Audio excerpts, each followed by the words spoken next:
Hello students. आज हम लोग पढ़ने वाले हैं लॉ ऑफ इलेक्ट्रोलाइसिस। ये आपका क्लास 12th का इलेक्ट्रोकेमिस्ट्री का सबसे इम्पॉर्टेंट टॉपिक है जो अक्सर एग्जाम्स में पूछा जाता है। तो इसको देने वाले साइंटिस्ट का नाम क्या था? फैराडे।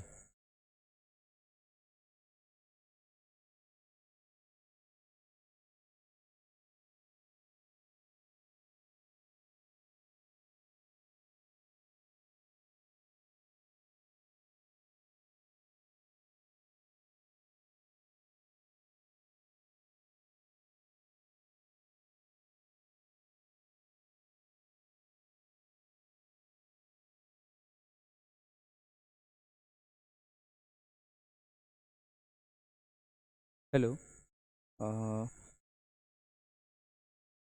चलिए, हम लोग क्या बात कर रहे थे कि आज हम लोग लॉ ऑफ इलेक्ट्रोलाइसिस पढ़ने वाले हैं, जिसको देने वाले साइंटिस्ट का नाम क्या था? फैराडे। इसी के लिए इसको फैराडेज लॉ ऑफ इलेक्ट्रोलाइसिस भी कहा जाता है। फैराडेज लॉ ऑफ इलेक्ट्रोलाइसिस भी कहा जाता है। आपको ऑलरेडी इलेक्ट्रोलाइसिस पता है, फिर भी एक हम रिवीजन करा देते हैं। जैसे देखो, जैसे ये आपका एक बीकर है। इस बीकर में हमने क्या लिया है? NaCl। तो जैसे आप इसको पानी में डालोगे तो ये आपका कन्वर्ट हो जाएगा Na प्लस और Cl माइनस में। ओके। अब आप क्या करो, आप ये सेम अरेंजमेंट करो और आप इसमें 2 इलेक्ट्रोड लगा दो। आपको पता होना चाहिए, पॉजिटिव इलेक्ट्रोड को हम लोग क्या बोलते हैं? एनोड। और इसको हम लोग क्या बोलते हैं? कैथोड। और आप फिर से इस पे क्या डालो? NaCl। तो होगा क्या, ये यहाँ पर ये प्लस और ये माइनस हो जाएगा। आपको पता है यहाँ पे Na प्लस केटायन कहलाएगा और Cl माइनस एनायन कहलाएगा। और आपको पता है ये केटायन आपका इस नेगेटिव रॉड की ओर क्या करेगा? माइग्रेट करेगा। इसलिए हम लोग इसको क्या कर रहे हैं? कैथोड। और ये जो एनायन है ये इस पॉजिटिव रोड की ओर माइग्रेट करेगा, इसलिए हम लोग इसको क्या बोल रहे हैं? एनोड। तो होता क्या है इलेक्ट्रोलाइसिस? जैसे आप देखो, अगर हम लोग NaCl लेते हैं और हम लोग बात कर रहे हैं इन वाटर, हम लोग इसको वाटर में डाल रहे हैं, तो ये आपका कन्वर्ट कर रहा है Na प्लस और Cl माइनस में। तो ये सिंपली कहलाता है डिसोसिएशन। ये आपका क्या कहलाता है? डिसोसिएशन। चूंकि आपको पता है NaCl क्या है? एक इलेक्ट्रोलाइट। NaCl क्या है? एक इलेक्ट्रोलाइट। इसलिए ये आपका क्या कहलाएगा? Electrolytic dissociation. ये आपका क्या कहलाएगा? Electrolytic dissociation.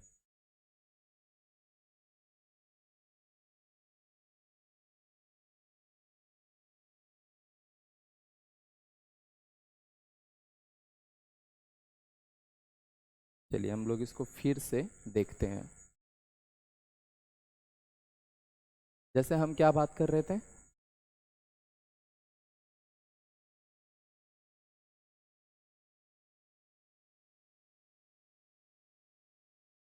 अगर हम लोग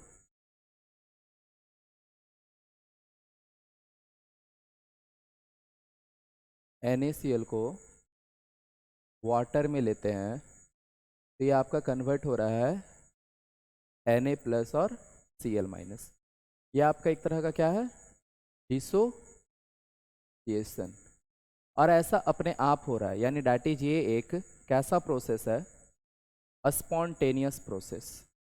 यानी NaCl का वाटर में Na प्लस देना और Cl माइनस देना, ये इसका एक कैसा प्रोसेस है? स्पॉन्टेनियस प्रोसेस है। लेकिन अगर आप सेम काम करो,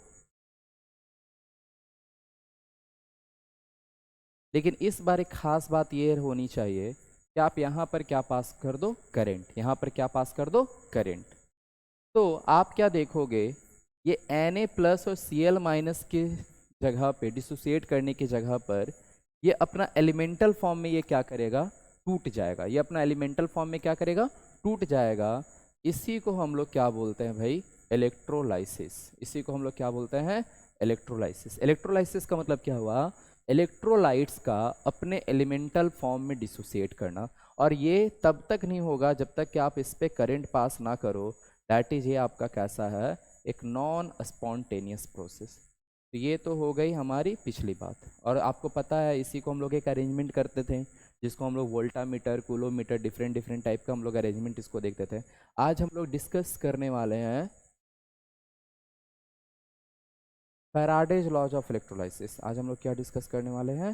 फैराडेज लॉज ऑफ इलेक्ट्रोलाइसिस।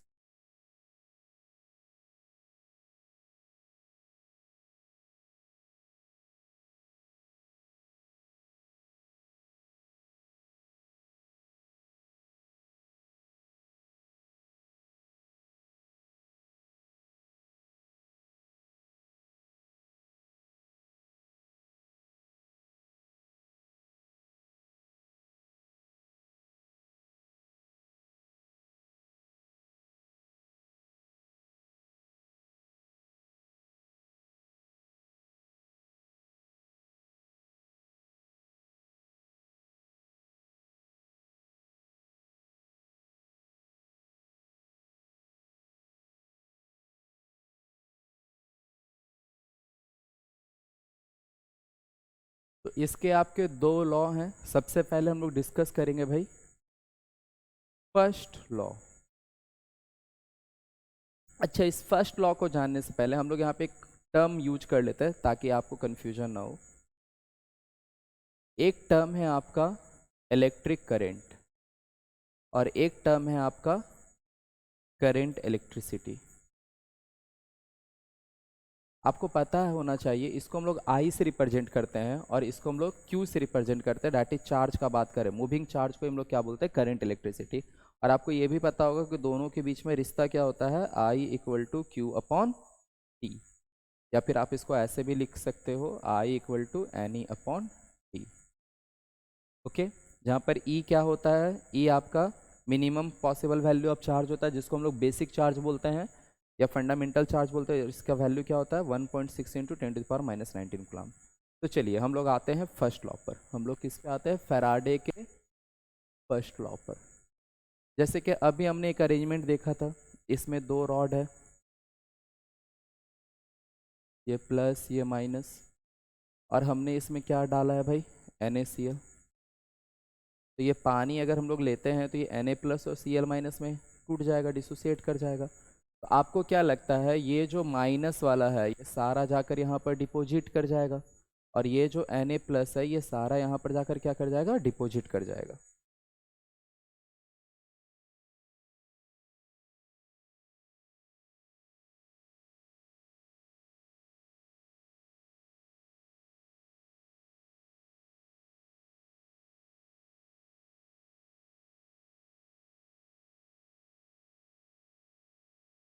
तो ये लॉ कहता है कि जितना भी सब्सटेंस उस पर डिपॉजिट कर रहा है, क्या लॉ कहता है? जितना भी सब्सटेंस उस पर डिपॉजिट कर रहा है वो उसमें पास किए जाने वाले करंट इलेक्ट्रिसिटी के डायरेक्टली प्रोपोर्शनल होगा। वो उस पर पास किए जाने वाले करंट इलेक्ट्रिसिटी के डायरेक्टली प्रोपोर्शनल होगा, है ना? दैट इज, ये लॉ का स्टेटमेंट क्या है? ये लॉ का स्टेटमेंट है कि the amount of substance, the amount of substance deposited on electrode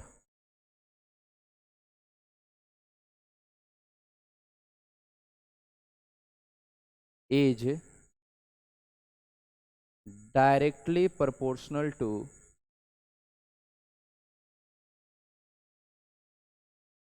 current electricity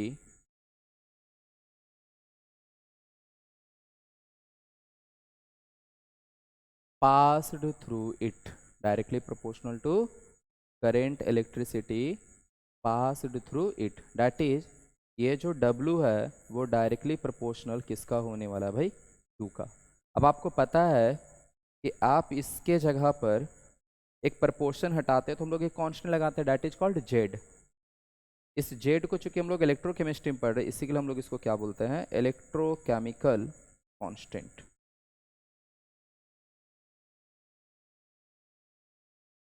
या फिर इसको इलेक्ट्रोकेमिकल इक्विवेलेंट भी कहा जाता है।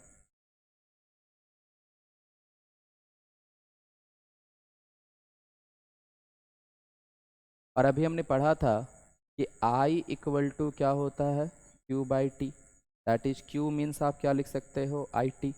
दैट इज आप लोग W इक्वल टू आप क्या लिख सकते हो, ZIT। आप लोग भाई JEE के लिए पढ़ रहे हो, तो आप लोग का सपना है IIT NIT। आज हम लोग पढ़ने वाले हैं ZIT, ना IIT ना NIT। W मीन्स क्या होता है, ZIT। That is called first law of electrolysis, या फिर आप ऐसा बोल सकते हो, Faraday first law of electrolysis. क्या इतनी सी बात आपको समझ में आई कि ये कहता है कि जितना भी सब्सटेंस इस पे डिपॉजिट होगा वो इसके डायरेक्टली प्रोपोर्शनल होता है कि आप इसमें कितना करंट इलेक्ट्रिसिटी पास कर रहे हो, वो कितना। अब ये क्या कहता है कि आप इस पे कितना करंट इलेक्ट्रिसिटी पास कर रहे हो। अब हम लोग बात करते हैं सेकेंड लॉ का, फैराडे का सेकेंड लॉ। क्या है भाई ये सेकेंड लॉ? ये सेकेंड लॉ कहता है कि अगर आप same amount of current electricity pass करते हो डिफरेंट इलेक्ट्रोलाइटिक सॉल्यूशन में, क्या same amount of current electricity pass करते हो डिफरेंट इलेक्ट्रोलाइटिक सॉल्यूशन में, तो उस पे जो वेट होगा, जो वेट जो डिपॉजिट होगा, वो उसके इक्विवेलेंट वेट के डायरेक्टली प्रोपोर्शनल होगा। दैट इज ये क्या कहता है, when same amount of current electricity is passed through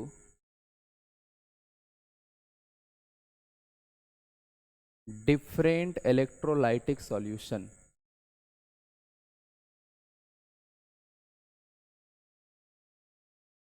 then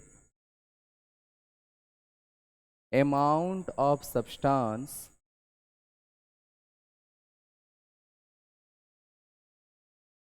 deposited on electrode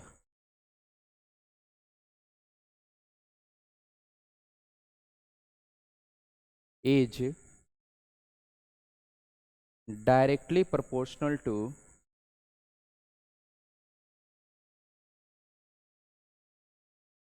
their equivalent weight।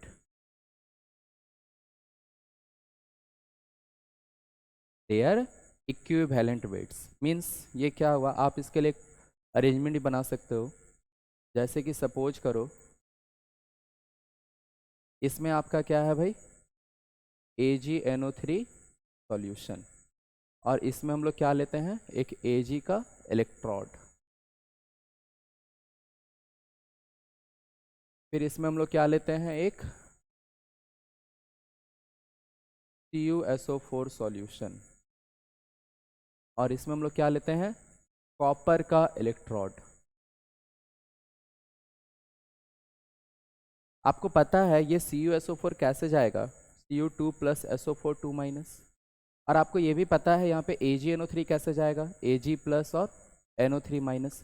तो इलेक्ट्रोड क्या होता है, इलेक्ट्रोड होता है एक ऐसा अरेंजमेंट जिसमें एलिमेंट को उसके आयन के कांटेक्ट में लाना। इलेक्ट्रोड क्या होता है, एक ऐसा अरेंजमेंट जिसमें एलिमेंट को उसके आयन के कांटेक्ट में लाना। देखो यहाँ पे कॉपर का जो रॉड है, कॉपर का जो एलिमेंट है वो Cu2 प्लस उसके आयन के कांटेक्ट में आया है। यहाँ पर Ag का जो रॉड है, वो Ag का रॉड क्या हो रहा है, अपने उसके आयन Ag प्लस के कांटेक्ट में आ रहा है। तो इसी को हम लोग क्या बोलते हैं, ऐसे अरेंजमेंट को इलेक्ट्रोड। तो अब आप क्या करो, आप इन दोनों को क्या करो, कनेक्ट कर दो। आप इन दोनों को क्या करो, कनेक्ट कर दो।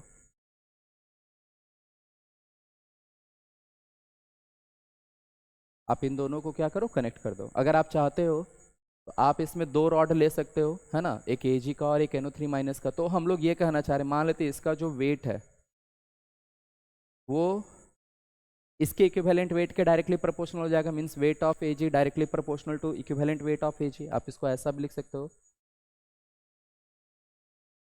Equivalent weight of Ag। और इसका जो वेट है, वेट ऑफ कॉपर।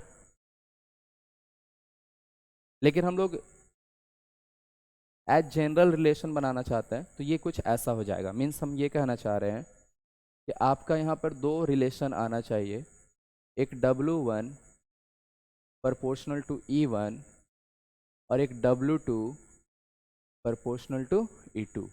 अब आपको पता है कि यहाँ पर जब प्रोपोर्शन हटाएंगे भाई तो क्या लिखेंगे, KE1 means W1 by E1 equal to K, और यहाँ पर भी भाई क्या होगा, W2/E2 = K। आप 1 और 2 से आपने क्या सीखा, फ्रॉम 1 एंड 2 W1/E1 = W2/E2, या फिर आप इसको ऐसा भी लिख सकते हो, W1/W2 = क्या, E1/E2। अच्छा, इस ये रिलेशन बड़ा इंपॉर्टेंट है, क्यों, क्योंकि ये आपको एन सीरीज के लिए भी आइडिया देता है। अगर हम लोग एन सीरीज के लिए बात करें, एन सीरीज के लिए आपका क्या हो जाएगा, W1/E1 = W2/E2 = W3/E3 ये लास्ट आपका कहाँ तक चला जाएगा, WN/EN। ये आपका ऐसा होता है। तो चलिए हम लोग एक शॉर्ट रिवीजन करते हैं। हमने क्या पढ़ा,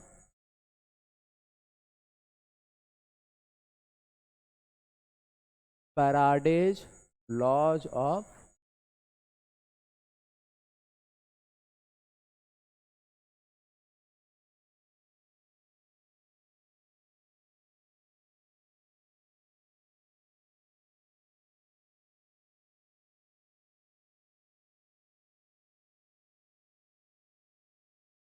लॉज ऑफ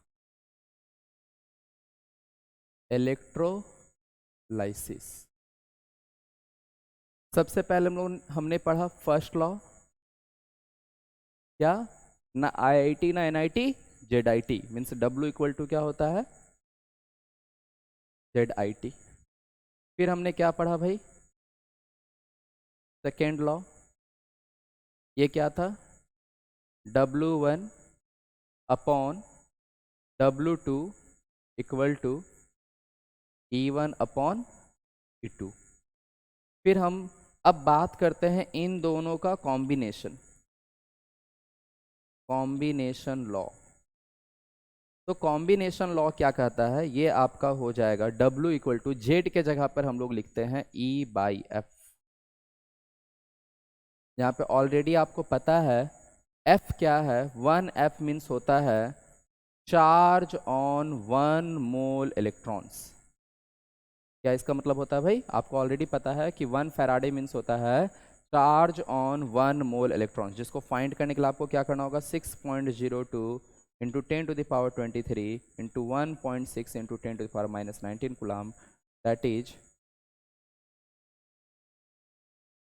इज ये जब आप सॉल्व करोगे तो ये लगभग आपका क्या आ जाएगा, 96500 कूलम। और आपको ये याद रखना है Z = होता है E/F, जहाँ पर Z को बोलते हैं इलेक्ट्रोकेमिकल इक्विवेलेंट और E को हम लोग क्या बोलते हैं, इक्विवेलेंट वेट।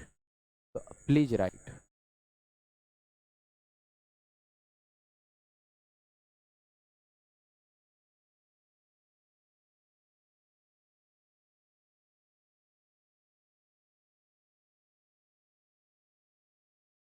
अब हम लोग एक क्वेश्चन डिस्कस करेंगे जो कि आपका होमवर्क है, ताकि हम लोग नेक्स्ट क्लास में इसको देखें। A certain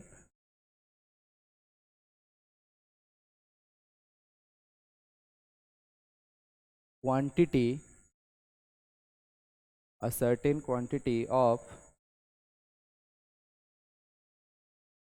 electricity is passed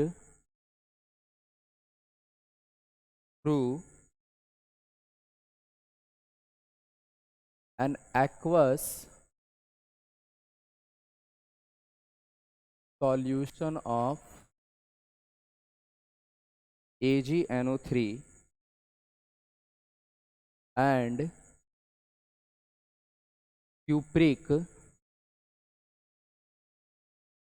salt solution connected in series.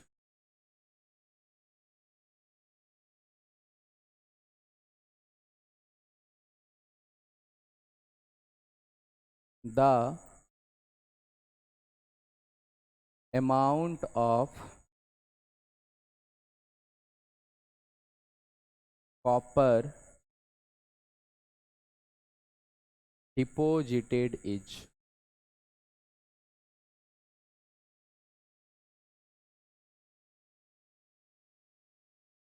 ये आपको खुद से बनाना है बस। ये एक बड़ा आसान क्वेश्चन है, ये आपको W1/E1 इक्वल टू W2/E2 वाले कॉन्सेप्ट भी बन जाएगा, आपको ट्राई करना है, अदरवाइज हम लोग नेक्स्ट क्लास इसको डिस्कस करेंगे। Thank you.